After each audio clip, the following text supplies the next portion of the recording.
북한의 주요 현안을 분석하고 전망하거나 북한 사회를 진단하고 대안을 제시하는 북한 새로 읽기 시간입니다. 오늘도 국민통일방송 데일리 NK 이광백 대표와 함께합니다. 안녕하세요. 네, 안녕하세요. 자, 지난 1월 8차 당대회에서 노동당 규약이 개정이 됐었습니다. 구체적인 내용이 밝혀졌는데요. 김일성, 김정일 등 선대 지도자들의 이름이 빠졌다면서요. 네, 1946년 당 규약이 만들어진 이후에 그 이전까지는 8차례 개정이 됐었고요. 이번 8차 당대회 개정이 이제 9번째가 됩니다. 일단 김일성, 김정일 또는 김정은 이런 이름들이 그 전까지는 많이 들어가 있었는데 이번 개정 이후에 대부분 많이 사라졌어요.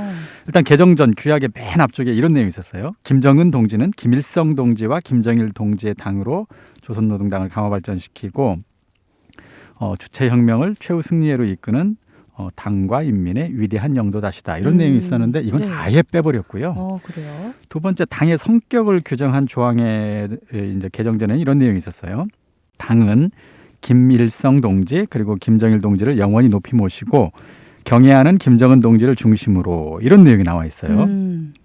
근데 이번 개정안에는 당은 위대한 수령들을 영원히 높이 모시고 수반을 중심으로 뭐 이런 식으로 바뀌었어요. 그러니까 김일성, 김정일은 수령들로, 김정은은 수반으로 이렇게 이름을 빼고 그냥 일반적인 명칭 용어로 대체를 했습니다. 뭔가 선대 지우기에 나선 그런 모습인데 사회주의 기본 정치 방식에 대한 조항 이것도 개정을 했다면서요? 네, 기존에는 사회주의 기본 정치 방식으로 선군 정치라고 명시를 해놨었어요. 근데 이번에 개정을 하면서 조선노동당은 인민대중 제일주의 정치 이걸 사회주의 기본 정치 방식으로 한다 이렇게 해서 선군 정치 용어를 빼버렸죠. 그 이름을 빼고 선군 사상 삭제한 이유 좀 연관이 있을까요? 어떤 이유일까요? 지금 이름도 뺐고 또 선군 정치라는 표현도 뺐고 이랬는데 이걸 보면서 제가 보기에는 일단 첫 번째로는 그동안에도 개인의 이름을 막 이렇게 당의 규약에 또는 뭐 어떤 법에 명시하는 것이 전 세계 일반적인 국가들에서는 보기 드문 일이잖아요. 사실 그렇죠. 예, 그래서 이거 북한은 좀 비정상 국가 아니냐 이런 문제 의식들이 있었는데 이런 걸 좀 줄여나가는 모습을 그동안에도 여러 차례 보여왔어요. 그래서 이번에 당규약 개정도 그와 같은 북한 사회의 분위기, 추세를 반영했을 가능성도 있어 보입니다. 그리고 두 번째로는 정치적으로 김정은 위원장이 권력을 세습해서 확고한 어떤 안정적인 기반을 다지는데 시간이 좀 필요했을 텐데 그 전까지는 유훈 정치, 아버지, 할아버지 이런 것들을 권위를 이용해서 권력을 세습하고 안정화하는 데 초점을 맞췄을 것 같습니다. 근데 이제 시간이 꽤 흘렀고 그것이 어느 정도 성공한 시점에서 굳이 유훈 정치를 이런 당 규약이라든가 이런 걸 통해서 할 필요가 있을까. 그래서 권력 세습의 성공을 반영한 규약 개정일 수도 있겠다는 생각이 듭니다. 예를 들어서 그전까지는 애국주의 교양 앞에 김정일 애국주의 교양 이런 식의 내용들이 있었어요. 근데 이번에는 아예 그냥 애국주의 교양으로 김정일 이렇게 빼고 이런 식으로 그래서 사실상 권력 세습의 성공을 보여주는 규약 개정으로 판단이 됩니다. 그렇군요. 할아버지와 아버지의 이름 없이 홀로서기를 이제 충분히 할 수 있다는 판단이 선뜻한데요. 자, 여기에서 핵 무력 건설이라는 용어도 삭제가 됐다면서요?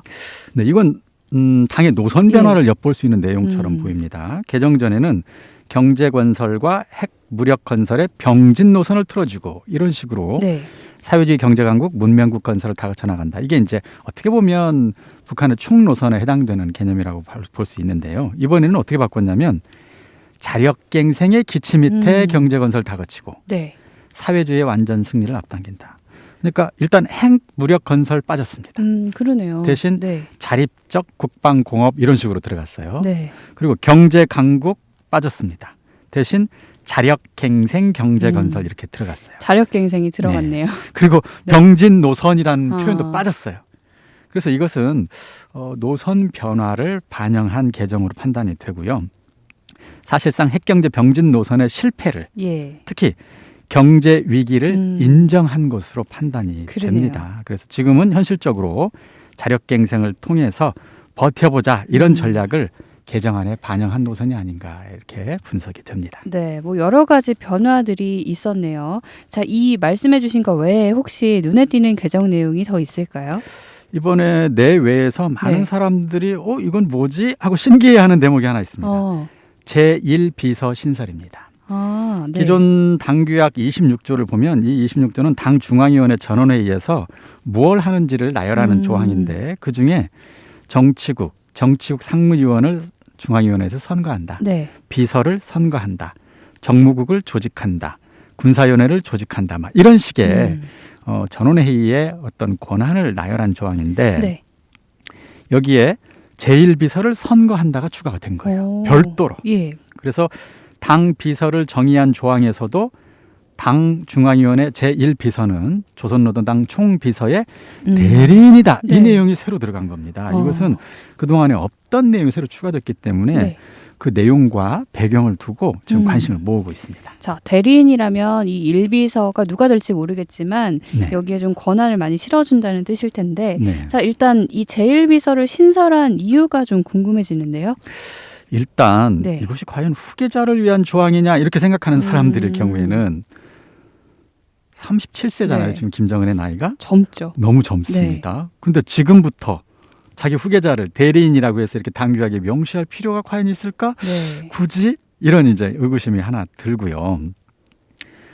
또 아버지와 할아버지 얘기를 비교해 보면 예. 김정일이 후계자로 내정된 시기는 1974년이었는데 이때 김일성이 62세 때입니다. 그러니까 지금 37세 네. 내정한다는 건 너무 차이가 크죠? 너무 빠르죠. 네. 네. 그리고 또 김정일이 60세가 넘어서도 후계자를 지명을 사실 않았었어요. 예. 김정일 시대에는. 그러다가 2008년 8월 뇌졸중으로 쓰러져 한 달 이상 치료를 한 후에 비로소 김정을 후계자로 내정하게 되는데 이때 김정일의 나이도 66세였어요. 60이 그러니까 넘었을 때군요. 이것이 과연 네. 후계자를 위한 것인가 이렇게 보기에는 일단 김정은의 나이가 너무 젊고 네. 또 후계를 넘겨받을 아들의 나이가 이제 12살에 지나지 않습니다. 그러니까 후계자가 되기에는 또 너무 어리기도 해서 그러네요. 이것이 후계자를 위한 조항으로 네. 아직은 보기가 조금은 어려워 보이고요. 그렇다면 왜 굳이 자신의 대리인이라고 명시해서 제1비서를 했을까? 여기에 네. 이제 사람들의 의문점이 있는데 현재 여러 가지 분석들이 있습니다만 많은 전문가들이 예측하는 것은 건강 문제 때문에 혹시 만들어진 것은 아니냐는 분석이 네. 많습니다. 예를 들어서 할아버지 김일성이 급성 뇌졸중으로 사망했습니다. 아버지 김정일도 급성 심근경색으로 사망했어요. 둘 다 심혈관 질환으로 사망을 네. 했습니다. 그리고 또 그렇다면 하나. 유전일 가능성이 크겠네요. 그렇죠. 그리고 네. 김정은도 이미 네. 작년 4월에 심혈관 시술을 받았다는 보도가 있습니다. 만약 이것이 사실이라면 지금 할아버지, 아버지, 김정은 네. 모두가 심혈관 질환을 앓고 있다고 보이는 건데요. 문제는 김정은 다른 분들은 나이가 꽤 들어서 그렇죠. 지금 심혈관 질환으로 예. 사망했거나 그랬는데 김정은은 이제 37인데 심혈관이 안 좋다?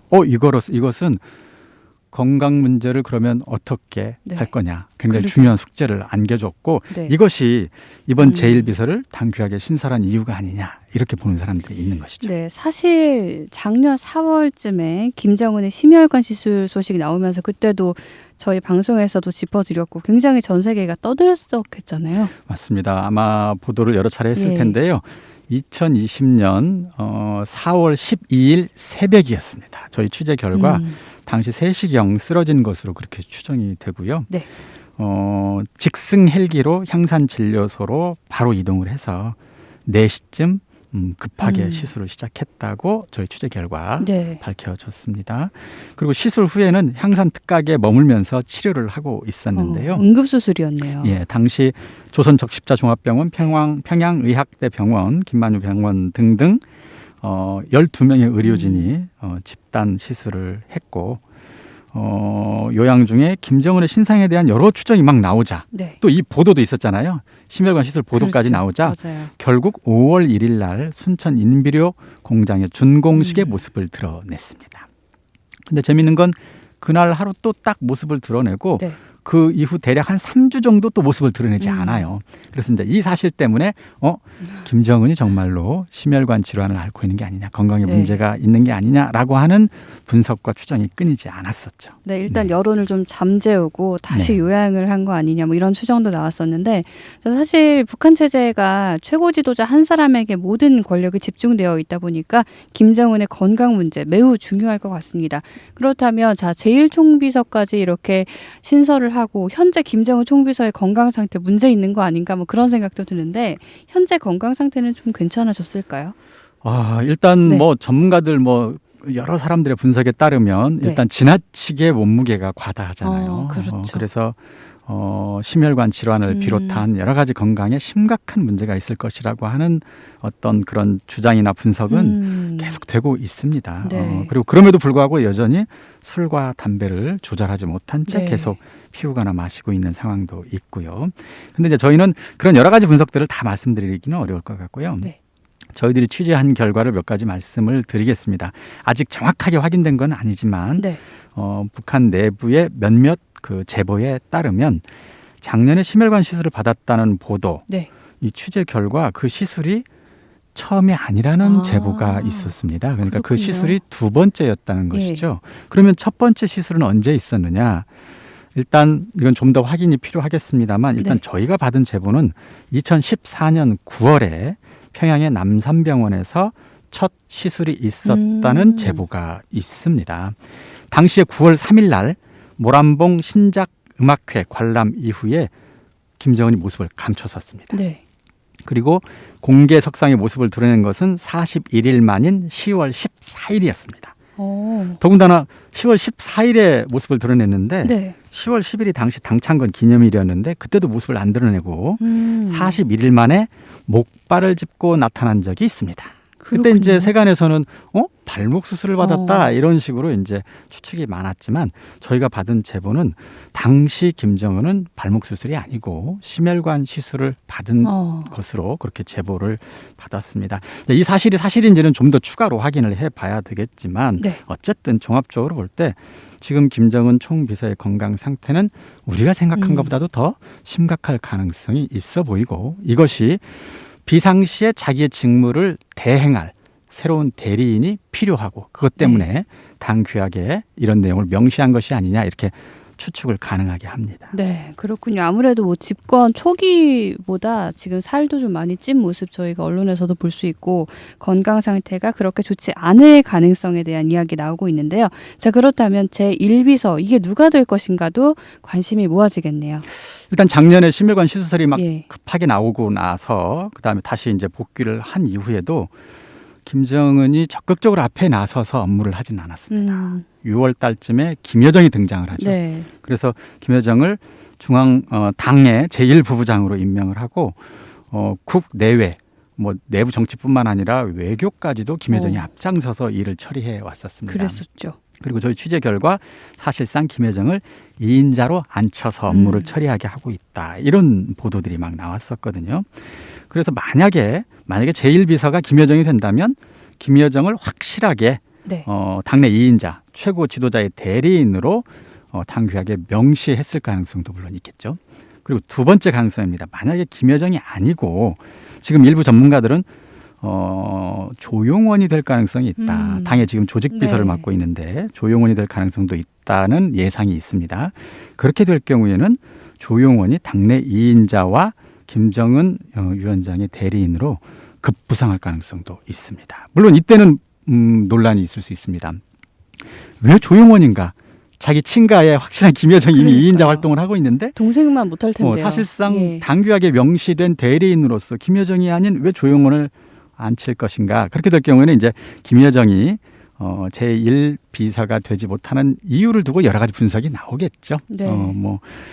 그러나 현재 정해지진 않았습니다. 지금 전원회의가 곧 열릴 것 같은데요. 거기서 제1비서가 만약에 선출이 된다면 누가 선출되는지 바로 알 수가 있겠죠. 그러나 이제 이번에 선출될 것인지 아니면 그냥 일단 조항만 만들어 놓고 공석으로 비워둔 채 비상 상황이 됐을 때 급하게 선출할 것인지 그건 현재로서는 알 수가 없는데요. 이번 전원의 결과를 지켜봐야 되겠죠. 네, 과연 누가 제1비서가 될지 이 부분도 좀 지켜봐야 할 대목인 것 같습니다. 자, 이번 시간에는 지난 1월 개정된 노동당 규약에 대해 자세히 알아봤습니다.